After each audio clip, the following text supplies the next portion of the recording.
Assalamualaikum warahmatullahi wabarakatuh.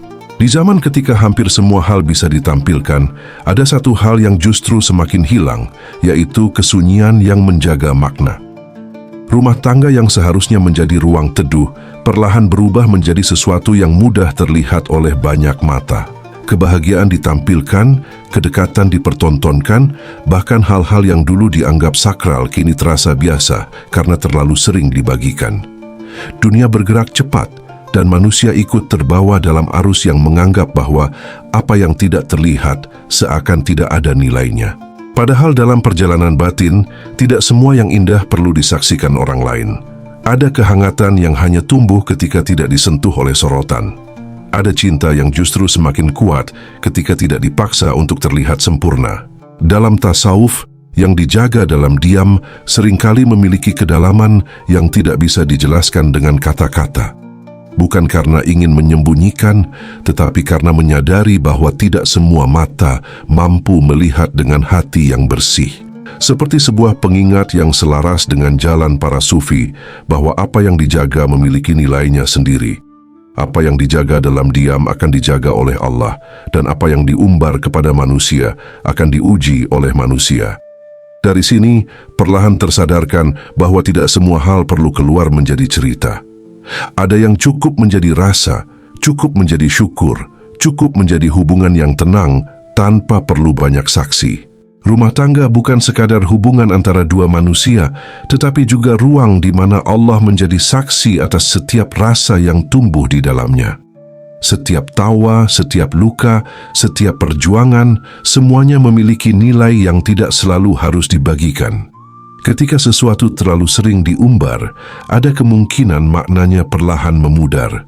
Bukan karena hilang, tetapi karena terlalu banyak disentuh oleh pandangan yang berbeda-beda. Di era digital, ukuran kebahagiaan seringkali berubah menjadi angka. Seberapa banyak yang menyukai, seberapa banyak yang mengomentari, seolah menjadi penentu nilai dari sebuah hubungan. Tanpa disadari, ini membentuk pola pikir yang halus namun kuat, bahwa kebahagiaan harus terlihat agar diakui. Padahal dalam keheningan, ada kebahagiaan yang jauh lebih jujur, yang tidak membutuhkan pengakuan siapapun selain Allah. Tasawuf mengajarkan sebuah hal yang sederhana namun dalam, bahwa yang berharga tidak selalu perlu ditampakkan. Justru yang terlalu mudah terlihat seringkali kehilangan kekuatannya. Seperti benih yang tumbuh di dalam tanah, ia tidak pernah memperlihatkan prosesnya, tetapi dari kegelapan itulah kehidupan mulai muncul. Begitu juga dengan hubungan yang dijaga, ia tumbuh perlahan, menguat tanpa perlu banyak suara. Ada alasan mengapa para sufi memilih jalan sunyi dalam banyak hal. Bukan karena menjauh dari dunia, tetapi karena memahami bahwa tidak semua hal layak untuk dipertukarkan dengan perhatian manusia. Ada hal-hal yang lebih indah ketika hanya diketahui oleh Allah. Ada perasaan yang lebih tulus ketika tidak tercampur dengan keinginan untuk dilihat. Ketika rumah tangga dijadikan tontonan, ada batas yang perlahan menjadi kabur. Antara yang seharusnya menjadi ruang pribadi dan yang berubah menjadi konsumsi publik. Dari sini, seringkali muncul tekanan yang tidak terlihat. Keinginan untuk selalu terlihat baik, terlihat harmonis, terlihat sempurna.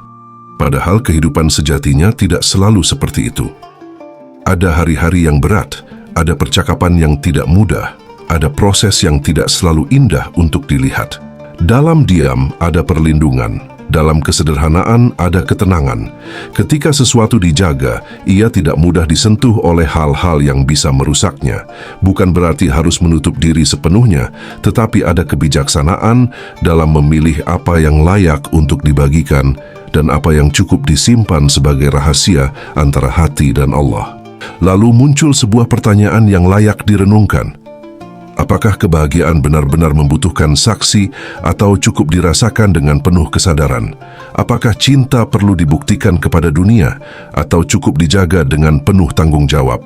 Dalam perjalanan ini mungkin yang perlu ditemukan kembali bukanlah cara untuk terlihat bahagia, tetapi cara untuk benar-benar merasa cukup tanpa harus menunjukkan segalanya. Karena pada akhirnya, yang paling berharga bukanlah apa yang dilihat oleh banyak orang, tetapi apa yang tetap utuh meskipun tidak pernah diperlihatkan. Dan dalam ruang yang tidak terlihat itulah seringkali Allah menjaga sesuatu dengan cara yang tidak disadari. Dalam perjalanan menjaga sebuah rumah tangga, ada hal-hal yang tidak hanya perlu dijaga dengan tindakan, tetapi juga dengan kesadaran. Tidak semua yang dirasakan harus ditunjukkan, tidak semua yang indah harus dibagikan. Ada nilai yang justru tumbuh ketika sesuatu tetap berada dalam ruang yang tenang. Dari sinilah, perlahan dapat dipahami bahwa ada beberapa kebiasaan yang sebaiknya tidak diumbar, bukan karena takut dilihat, tetapi karena ingin menjaga maknanya tetap utuh. Silahkan simak hingga akhir, karena dari 7 kebiasaan buruk yang akan dibahas, di bagian ke-7 yang seringkali dianggap sepele, padahal justru paling dalam dan paling sering dilupakan. Ketika bagian itu tidak dijaga, dampaknya tidak hanya pada hubungan, tetapi juga pada rasa yang paling mendasar dalam rumah tangga itu sendiri. Dari sekian banyak kebiasaan buruk itu, yang pertama adalah cerita kebahagiaan yang berlebihan. Bukan berarti kebahagiaan harus disembunyikan, bukan pula berarti tidak boleh bersyukur. Namun ada perbedaan halus antara merasakan bahagia dengan penuh kesadaran dan menampakkan kebahagiaan secara berlebihan hingga menjadi sesuatu yang ingin dilihat oleh banyak orang. Kebahagiaan yang terlalu sering ditampilkan perlahan bisa berubah arah. Dari yang awalnya rasa syukur kepada Allah menjadi keinginan untuk mendapatkan pengakuan. Dari yang awalnya ketenangan dalam hati berubah menjadi sesuatu yang bergantung pada respon orang lain. Disinilah letak pergeseran yang sering tidak disadari. Dalam tasawuf, rasa syukur tidak selalu membutuhkan saksi. Justru syukur yang paling dalam adalah yang tidak banyak diketahui, yang hanya berputar antara hati dan Allah. Ketika kebahagiaan dijaga dalam diam, ia menjadi lebih jernih, lebih tulus, dan tidak mudah terganggu oleh pandangan luar. Sebaliknya, ketika kebahagiaan terlalu diumbar, ada kemungkinan ia tersentuh oleh berbagai rasa dari orang lain, termasuk iri yang tidak terlihat. Tidak semua mata mampu melihat dengan hati yang lapang. Ada yang ikut bahagia, tetapi ada juga yang tanpa sadar menyimpan rasa yang berbeda. Bukan karena orang lain buruk, tetapi karena setiap manusia memiliki perjalanan batin yang tidak sama. Apa yang terlihat sebagai kebahagiaan bagi satu orang bisa menjadi ujian bagi yang lain. Kebahagiaan yang terlalu ditampilkan juga sering membawa beban yang halus. Ada dorongan untuk terus mempertahankan citra yang sama, seolah semuanya harus selalu baik-baik saja. Padahal kehidupan tidak berjalan seperti itu. Ada saat di mana rumah tangga diuji, ada masa di mana hati terasa lelah, dan ada fase di mana semua terasa tidak seindah yang terlihat. Ketika kebahagiaan dijadikan tontonan, ruang untuk menjadi jujur perlahan menyempit. Dalam diam, kebahagiaan memiliki kekuatan yang berbeda. Ia tidak membutuhkan pembuktian, tidak memerlukan pengakuan. Ia cukup dirasakan, cukup disyukuri, dan cukup dijaga. Seperti air yang tenang, ia tidak banyak suara, tetapi memiliki kedalaman yang tidak bisa diukur dari permukaan. Menjaga kebahagiaan bukan berarti menyembunyikan, tetapi memahami bahwa tidak semua hal perlu dibagikan. Ada keindahan dalam kesederhanaan, ada kekuatan dalam ketenangan. Ketika kebahagiaan tidak bergantung pada pandangan manusia, ia menjadi lebih stabil, lebih kuat, dan lebih dekat dengan rasa cukup. Dan mungkin disinilah letak rahasianya. Bahwa kebahagiaan yang tidak banyak terlihat seringkali adalah kebahagiaan yang paling nyata. Karena ia tidak dibentuk oleh dunia luar, tetapi tumbuh dari dalam dan dijaga dalam kesadaran bahwa Allah selalu menjadi saksi yang paling cukup. Kemudian yang kedua kebiasaan yang harus dijaga, yaitu konflik dalam rumah tangga. Di era ketika segala sesuatu mudah dibagikan, batas antara yang pribadi dan yang terbuka menjadi semakin tipis. Apa yang seharusnya menjadi ruang penyelesaian, terkadang justru berubah menjadi ruang pertunjukan tanpa disadari. Konflik adalah bagian dari perjalanan. Tidak ada hubungan yang selalu berjalan tanpa gesekan. Perbedaan cara pandang, perbedaan rasa, bahkan kesalahpahaman, semuanya adalah hal yang manusiawi. Namun yang menjadi pembeda bukanlah ada atau tidaknya konflik, melainkan bagaimana konflik itu dijaga dan diselesaikan. Dalam tasawuf, menjaga aib adalah bagian dari menjaga diri, bukan hanya aib pribadi, tetapi juga aib orang yang berada dalam lingkaran kehidupan. Rumah tangga memiliki kehormatan yang tidak seharusnya dibuka kepada banyak orang. Ketika konflik diumbar, bukan hanya masalah yang tersebar, tetapi juga kepercayaan yang perlahan terkikis. Ada sesuatu yang halus, namun dalam ketika sebuah masalah dibawa keluar. Ia tidak lagi menjadi milik dua hati yang sedang belajar memahami, tetapi menjadi ruang bagi banyak sudut pandang yang belum tentu memahami keseluruhan cerita. Dari sini, seringkali masalah yang sebenarnya sederhana menjadi semakin rumit karena bercampur dengan opini, penilaian, dan emosi dari luar. Tidak semua nasihat membawa ketenangan, tidak semua perhatian menghadirkan solusi. Kadang yang dibutuhkan hanyalah ruang tenang untuk saling mendengar, bukan banyak suara yang justru menambah keruh suasana. Ketika konflik dijaga dalam lingkaran yang tepat, ia memiliki kesempatan untuk selesai dengan lebih jernih. Mengumbar konflik juga sering meninggalkan jejak yang sulit dihapus. Kata-kata yang terlanjur keluar, cerita yang terlanjur tersebar, semuanya bisa kembali diingat bahkan ketika masalahnya sudah lama selesai. Ini yang membuat luka menjadi lebih panjang dari seharusnya. Bukan karena konflik itu sendiri, tetapi karena jejaknya yang tertinggal di banyak tempat. Dalam keheningan ada proses yang tidak terlihat, tetapi sangat penting.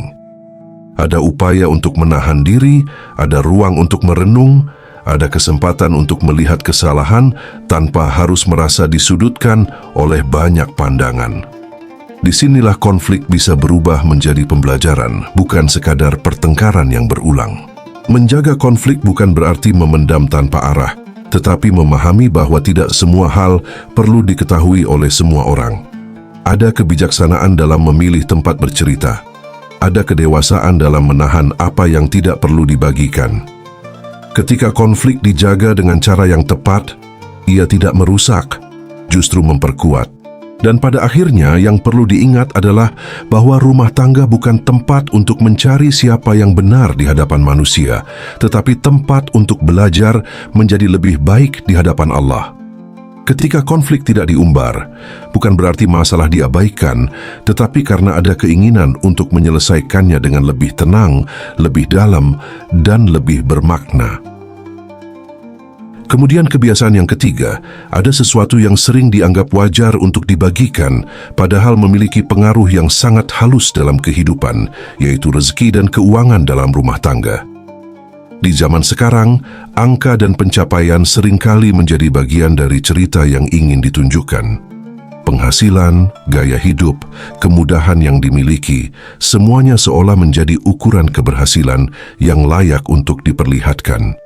Namun dalam tasawuf, rezeki bukan sekadar apa yang dimiliki, tetapi juga apa yang dijaga. Rezeki bukan hanya tentang jumlah, tetapi tentang keberkahan yang menyertainya. Dan keberkahan seringkali tumbuh dalam sesuatu yang tidak banyak terlihat. Ia hadir dalam ketenangan, dalam kecukupan, dan dalam rasa cukup yang tidak selalu bisa dijelaskan dengan angka. Ketika rezeki terlalu sering diumbar, ada sesuatu yang perlahan berubah. Dari yang awalnya rasa syukur kepada Allah menjadi perbandingan yang tidak disadari. Apa yang terlihat oleh orang lain bisa memunculkan banyak rasa yang tidak selalu terlihat di permukaan. Ada yang merasa termotivasi, tetapi ada juga yang merasa sempit, merasa tertinggal, atau bahkan tanpa sadar menyimpan rasa iri. Rezeki memiliki sifat yang lembut. Ia tidak hanya dipengaruhi oleh usaha, tetapi juga oleh keadaan hati di sekitarnya. Dalam banyak ajaran dijelaskan bahwa menjaga rezeki bukan hanya dengan bekerja, tetapi juga dengan menjaga cara memandang dan memperlakukannya. Ketika rezeki dijaga dalam kesederhanaan, ia lebih mudah untuk tetap membawa ketenangan. Mengumbar keuangan juga sering menghadirkan tekanan yang tidak disadari. Ada dorongan untuk mempertahankan citra, untuk terus terlihat cukup, bahkan ketika keadaan tidak selalu demikian. Dari sini, perlahan muncul jarak antara kenyataan dan yang ditampilkan. Rumah tangga yang seharusnya menjadi tempat jujur, justru terjebak dalam tuntutan untuk terlihat baik-baik saja. Dalam keheningan, rezeki memiliki ruang untuk tumbuh dengan lebih bersih, tidak tercampur dengan pandangan luar, tidak terikat pada penilaian orang lain. Ia menjadi sesuatu yang dirasakan, bukan dipertontonkan. Dalam diam, rasa syukur menjadi lebih dalam karena tidak bergantung pada siapa yang melihat, tetapi pada kesadaran bahwa semua berasal dari Allah. Menjaga rezeki bukan berarti menyembunyikan segalanya, tetapi memahami batas antara berbagi dan memamerkan. Ada perbedaan antara memberi inspirasi dan membuka hal-hal yang sebaiknya tetap dijaga. Ketika batas ini dijaga dengan baik, rezeki tidak hanya cukup secara materi, tetapi juga menenangkan secara batin. Dan pada akhirnya, yang menjadikan rezeki bernilai bukanlah seberapa banyak yang terlihat, tetapi seberapa berkah yang dirasakan. Karena rezeki yang tenang tidak selalu yang paling besar, tetapi yang paling cukup di hati, dan yang paling dekat dengan rasa syukur kepada Allah. Kemudian yang keempat, ada sesuatu yang sering dianggap sebagai tanda kebahagiaan, namun jika tidak dijaga justru bisa kehilangan maknanya, yaitu kemesraan dalam rumah tangga. Di era yang serba terbuka, kemesraan seringkali menjadi bagian yang mudah ditampilkan. Sentuhan, perhatian, kata-kata manis, semuanya terlihat indah ketika dibagikan. Namun di balik itu, ada pertanyaan yang jarang disadari. Apakah semua yang indah perlu dilihat oleh banyak mata? Dalam tasawuf, ada pemahaman bahwa sesuatu yang sakral akan tetap hidup ketika dijaga. Kemesraan bukan sekadar ekspresi luar, tetapi juga rasa halus yang tumbuh di dalam. Ia adalah bahasa jiwa yang tidak selalu membutuhkan bentuk. Ketika kemesraan terlalu sering ditampilkan, ada kemungkinan ia perlahan berubah menjadi kebiasaan yang kehilangan kedalaman. Bukan karena salah, tetapi karena terlalu sering disentuh oleh pandangan luar. Kemesraan yang diumbar juga bisa menggeser niat yang awalnya tulus. Dari yang semula lahir dari kasih sayang, bisa berubah menjadi sesuatu yang ingin diperlihatkan. Dari yang awalnya menjadi penguat hubungan, bisa menjadi bagian dari citra yang ingin dipertahankan. Disinilah letak halusnya pergeseran itu terjadi. Tanpa disadari, hubungan tidak lagi hanya dijalani, tetapi juga ditampilkan. Tidak semua yang terlihat mesra benar-benar kuat, dan tidak semua yang terlihat sederhana berarti kurang bahagia. Banyak hubungan yang dalam justru berjalan dalam kesunyian tanpa perlu banyak ditunjukkan. Ada perhatian yang tidak terlihat, ada kepedulian yang tidak diucapkan, ada kasih sayang yang tidak perlu dibuktikan kepada siapapun. Kemesraan yang terlalu terbuka juga bisa kehilangan rasa istimewanya. Sesuatu yang sering dilihat akan menjadi biasa. Padahal dalam hubungan, ada hal-hal yang seharusnya tetap terasa khusus, tetap memiliki ruang yang hanya dimiliki oleh dua hati. Ketika batas ini dijaga, kemesraan tidak hanya terasa indah, tetapi juga memiliki kedalaman yang terus tumbuh. Dalam keheningan, kemesraan menjadi lebih jujur. Ia tidak bergantung pada reaksi, tidak membutuhkan pengakuan. Ia hadir dalam hal-hal sederhana, dalam perhatian kecil, dalam kehadiran yang tulus. Dari sini, hubungan tidak hanya terlihat baik, tetapi benar-benar terasa hangat di dalam. Menjaga kemesraan bukan berarti menutup diri dari dunia, tetapi memahami bahwa tidak semua rasa perlu ditampilkan. Ada keindahan dalam menjaga, ada kekuatan dalam kesederhanaan. Ketika kemesraan tidak dijadikan tontonan, ia kembali pada hakikatnya sebagai pengikat yang lembut, yang menguatkan tanpa perlu banyak suara. Dan pada akhirnya, kemesraan yang paling bernilai bukanlah yang paling terlihat, tetapi yang paling dirasakan. Yang tetap hidup meskipun tidak disaksikan, yang tetap hangat meskipun tidak dipertontonkan, dan yang tetap terjaga karena disadari bahwa Allah adalah saksi yang paling cukup atas setiap rasa yang tumbuh di dalamnya. Kemudian yang kelima, ada sesuatu yang seringkali dibagikan dengan penuh semangat, namun justru memiliki sisi yang sangat perlu dijaga, yaitu rencana masa depan dalam rumah tangga. Harapan, impian, tujuan hidup, semuanya terasa indah ketika dibayangkan. Keinginan untuk berbagi juga sering muncul, seolah dengan menceritakannya, langkah menuju ke sana menjadi lebih nyata. Namun dalam tasawuf, tidak semua yang belum terjadi perlu dibicarakan. Ada kebijaksanaan dalam menahan sesuatu yang masih dalam bentuk niat. Bukan karena ragu, tetapi karena memahami bahwa setiap rencana memiliki perjalanan yang belum tentu sama dengan bayangan awal. Apa yang masih dalam proses seringkali lebih kuat ketika dijaga dalam diam. Rencana yang terlalu sering diumbar tanpa disadari bisa kehilangan ketenangannya. Dari yang awalnya menjadi doa yang lembut bisa berubah menjadi tekanan yang halus. Ada rasa ingin segera terwujud, ada dorongan untuk membuktikan, ada harapan yang perlahan bergantung pada pandangan orang lain. Disinilah niat yang awalnya sederhana bisa menjadi berat. Tidak semua telinga mendengar dengan doa. Ada yang mendengar dengan kekaguman, tetapi ada juga yang mendengar dengan keraguan, bahkan tanpa sadar membawa energi yang tidak selaras. Bukan karena orang lain salah, tetapi karena setiap hati memiliki keadaan yang berbeda. Ketika rencana dijaga, ia tetap bersih, tidak tercampur dengan banyak hal yang tidak perlu. Dalam keheningan, rencana memiliki ruang untuk tumbuh. Ia menjadi lebih fokus, lebih jernih, dan lebih dekat dengan kesadaran bahwa segala sesuatu berada dalam kehendak Allah. Ketika sesuatu belum terjadi, yang paling penting bukanlah seberapa banyak yang mengetahuinya, tetapi seberapa kuat niat itu dijaga dengan kesungguhan dan doa. Mengumbar rencana juga sering menciptakan beban yang tidak terlihat. Ada perasaan harus berhasil, harus sesuai dengan apa yang pernah disampaikan. Padahal kehidupan tidak selalu berjalan lurus. Ada perubahan, ada penundaan, ada hal-hal yang tidak bisa dikendalikan. Ketika rencana terlalu terbuka, ruang untuk menerima proses menjadi lebih sempit. Menjaga rencana bukan berarti menyembunyikan harapan, tetapi memahami bahwa tidak semua proses perlu diketahui oleh banyak orang. Ada waktu untuk berbagi dan ada waktu untuk diam. Ketika rencana dijaga dengan kesadaran, ia tidak hanya menjadi tujuan, tetapi juga menjadi bagian dari perjalanan yang penuh makna. Dan pada akhirnya, rencana terbaik bukanlah yang paling banyak dibicarakan, tetapi yang paling dekat dengan kehendak Allah. Karena apa yang dijaga dalam doa, apa yang dirawat dalam kesabaran, seringkali menemukan jalannya dengan cara yang tidak pernah disangka. Lalu yang keenam, ada sesuatu yang sangat halus namun memiliki dampak yang besar dalam rumah tangga, yaitu bagaimana memperlakukan kebaikan dan keburukan pasangan.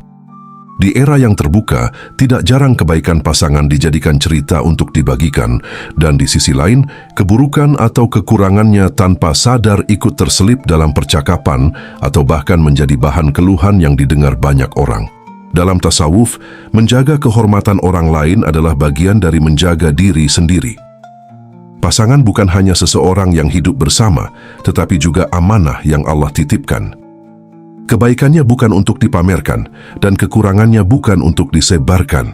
Ada adab yang halus dalam memandang ini, bahwa apa yang ada dalam rumah tangga memiliki ruangnya sendiri yang tidak selalu layak untuk dibuka. Ketika kebaikan pasangan terlalu sering diumbar, ada kemungkinan niat yang awalnya tulus perlahan berubah. Dari yang awalnya rasa syukur, bisa menjadi kebanggaan yang ingin dilihat. Dari yang awalnya penghargaan, bisa bergeser menjadi perbandingan dengan orang lain. Disinilah sesuatu yang baik bisa kehilangan keikhlasannya. Di sisi lain, ketika keburukan pasangan dibagikan, dampaknya jauh lebih dalam.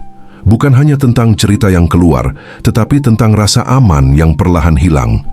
Kepercayaan yang seharusnya menjadi fondasi, bisa terganggu ketika hal-hal yang seharusnya dijaga justru diketahui oleh banyak orang. Luka yang seharusnya bisa disembuhkan dalam diam justru terbuka lebih lebar karena menjadi pembicaraan. Tidak ada manusia yang sempurna. Setiap orang memiliki sisi terang dan sisi yang masih perlu diperbaiki. Dalam rumah tangga, keduanya hadir bersamaan. Namun yang menjadi penting adalah bagaimana memilih untuk melihat dan memperlakukan keduanya. Dalam tasawuf, menutup aib bukan berarti membenarkan kesalahan, tetapi memberi ruang untuk perbaikan tanpa mempermalukan. Kebaikan yang disimpan dalam hati akan melahirkan rasa syukur yang lebih dalam. Sementara kekurangan yang dijaga akan memberi ruang bagi perubahan yang lebih tenang. Ketika sesuatu tidak diumbar, ia tidak kehilangan kesempatan untuk diperbaiki, justru memiliki ruang yang lebih aman untuk tumbuh. Mengumbar kebaikan dan keburukan pasangan juga sering membuat hubungan bergeser dari keaslian menjadi citra. Ada yang ingin terlihat memiliki pasangan yang sempurna, ada pula yang tanpa sadar mencari pembenaran dari luar atas masalah yang terjadi. Padahal, hubungan yang sehat tidak dibangun dari penilaian banyak orang, tetapi dari kesadaran dua hati yang terus belajar. Menjaga pasangan dalam makna yang lebih dalam bukan hanya tentang kesetiaan dalam tindakan, tetapi juga dalam cara berbicara dan bercerita. Apa yang tidak perlu diketahui orang lain cukup disimpan, apa yang perlu diperbaiki cukup diselesaikan dengan cara yang bijak. Dari sinilah kepercayaan tetap terjaga dan hubungan tetap memiliki kehormatan. Dan pada akhirnya, yang membuat hubungan tetap kuat bukanlah karena terlihat sempurna di hadapan manusia, tetapi karena dijaga dengan adab di hadapan Allah. Kebaikan yang tidak dipamerkan akan tetap bernilai, dan kekurangan yang tidak disebarkan akan tetap memiliki ruang untuk diperbaiki dengan penuh ketenangan. Dan yang ketujuh, ada satu bagian yang paling dalam dan paling sakral dalam rumah tangga, yaitu urusan ranjang. Ini bukan sekadar tentang kedekatan fisik, tetapi juga tentang penyatuan rasa, kepercayaan, dan ketenangan antara dua jiwa. Dalam banyak hal, inilah ruang yang paling pribadi, yang tidak hanya melibatkan tubuh, tetapi juga hati dan amanah yang Allah titipkan di dalamnya. Dalam tasawuf, sesuatu yang paling dekat dengan inti diri adalah sesuatu yang paling perlu dijaga. Urusan ini bukan untuk dilihat, bukan untuk diceritakan, dan bukan untuk dibandingkan. Ia adalah rahasia yang memiliki kehormatan tersendiri. Ketika hal ini dijaga, ia menjadi sumber ketenangan. Namun ketika dibuka, ada sesuatu yang perlahan kehilangan nilainya. Di era sekarang, batas ini sering kali menjadi kabur. Cerita, candaan, bahkan isyarat tentang hal yang sangat pribadi ini kadang dianggap wajar untuk dibagikan. Tanpa disadari, sesuatu yang seharusnya menjadi ruang paling aman justru terbuka dan kehilangan kesakralannya. Bukan karena niat yang buruk, tetapi karena kebiasaan yang perlahan menganggap semua hal bisa dijadikan bahan cerita. Padahal, apa yang terjadi di dalam ruang ini adalah bagian dari kepercayaan yang sangat dalam. Ketika kepercayaan itu dijaga, hubungan menjadi lebih kuat. Ada rasa aman yang tidak tergantikan, ada kedekatan yang tidak terganggu oleh pandangan luar. Namun ketika hal ini diumbar, meskipun dalam bentuk yang halus, ada batas yang telah dilanggar tanpa disadari. Urusan ranjang juga bukan sesuatu yang layak untuk dibandingkan. Setiap rumah tangga memiliki dinamika yang berbeda, memiliki ritme yang tidak sama. Ketika hal ini dibawa keluar, seringkali muncul perbandingan yang tidak sehat, yang justru merusak rasa cukup dalam hubungan itu sendiri. Apa yang seharusnya menjadi ruang syukur, berubah menjadi ruang penilaian. Dalam keheningan, ada kehormatan. Dalam menjaga, ada kekuatan. Ketika sesuatu yang paling pribadi tetap berada pada tempatnya, ia tidak hanya menjaga hubungan, tetapi juga menjaga hati dari hal-hal yang tidak perlu. Ada ketenangan yang lahir dari kesadaran bahwa tidak semua hal perlu diketahui oleh dunia. Menjaga urusan ini bukan berarti menutup diri, tetapi memahami bahwa ada batas yang tidak seharusnya dilewati. Ada wilayah yang hanya layak diketahui oleh dua hati dan Allah sebagai saksi. Dari sinilah rasa saling percaya tumbuh lebih dalam, tanpa gangguan, tanpa tekanan, tanpa perbandingan. Dan pada akhirnya, yang paling sakral dalam sebuah hubungan bukanlah apa yang terlihat, tetapi apa yang dijaga. Karena ketika sesuatu yang paling dalam tetap terjaga, di sanalah hubungan menemukan ketenangan yang sejati, yang tidak tergantung pada dunia luar, tetapi cukup dalam kesadaran bahwa Allah selalu hadir dalam setiap ruang yang dijaga dengan penuh adab. Dari semua pembahasan dapat disimpulkan bahwa semua kembali pada satu hal yang sering terlupakan, yaitu menjaga marwah rumah tangga. Marwah bukan hanya tentang kehormatan di mata manusia, tetapi tentang nilai yang dijaga di hadapan Allah. Ia adalah batas yang tidak selalu terlihat, tetapi sangat terasa ketika dijaga dan sangat terasa pula ketika mulai dilanggar. Rumah tangga bukan sekadar tempat berbagi hidup, tetapi ruang yang memiliki kehormatan tersendiri. Di dalamnya ada kepercayaan, ada rahasia, ada proses yang tidak selalu indah, namun tetap bernilai. Ketika semua itu dijaga, rumah tangga menjadi tempat yang menenangkan. Namun ketika batas itu mulai terbuka, perlahan ketenangan itu bisa berubah menjadi kegelisahan yang tidak selalu disadari. Mengumbar rahasia rumah tangga bukan hanya tentang apa yang keluar, tetapi tentang apa yang hilang. Kepercayaan yang mulai berkurang, rasa aman yang tidak lagi utuh, dan kedekatan yang perlahan terganggu. Apa yang seharusnya menjadi kekuatan justru bisa menjadi celah. Apa yang seharusnya dijaga justru menjadi sesuatu yang mudah disentuh oleh banyak hal di luar kendali. Bahaya yang paling halus bukanlah pada reaksi orang lain, tetapi pada perubahan di dalam hubungan itu sendiri. Ketika terlalu banyak hal dibagikan, hubungan bisa kehilangan ruang privatnya. Ketika terlalu banyak yang tahu, hubungan bisa kehilangan ketenangannya. Dan ketika batas tidak lagi jelas, perlahan marwah itu bisa memudar tanpa disadari. Dalam tasawuf, menjaga lebih bernilai daripada memperlihatkan. Apa yang dijaga dengan penuh kesadaran akan dijaga pula oleh Allah, dan apa yang dilepas tanpa batas akan menghadapi konsekuensi dari dunia yang tidak selalu bisa dikendalikan. Disinilah pentingnya memahami bahwa tidak semua hal perlu dibuka dan tidak semua yang dirasakan harus menjadi cerita. Menjaga marwah rumah tangga bukan berarti hidup dalam ketakutan, tetapi hidup dalam kesadaran. Kesadaran bahwa ada hal-hal yang cukup disimpan, cukup dirasakan, dan cukup dijaga tanpa perlu diketahui siapapun. Dari sinilah ketenangan tumbuh, dari sinilah hubungan menjadi lebih kuat, bukan karena terlihat, tetapi karena terjaga. Jika kesadaran ini mulai hadir, maka batas itu akan terbentuk dengan sendirinya. Apa yang perlu dibagikan akan terasa ringan, dan apa yang perlu dijaga akan terasa jelas. Tidak lagi bergantung pada kebiasaan dunia, tetapi pada pemahaman yang lebih dalam tentang nilai dan kehormatan sebuah hubungan. Silahkan tulis di kolom komentar, aku siap menjaga batas diri. Semoga setiap langkah yang dijaga menjadi jalan menuju ketenangan, setiap yang disimpan menjadi keberkahan, dan setiap hubungan yang dirawat dalam diam tetap berada dalam lindungan Allah. Wassalamualaikum warahmatullahi wabarakatuh.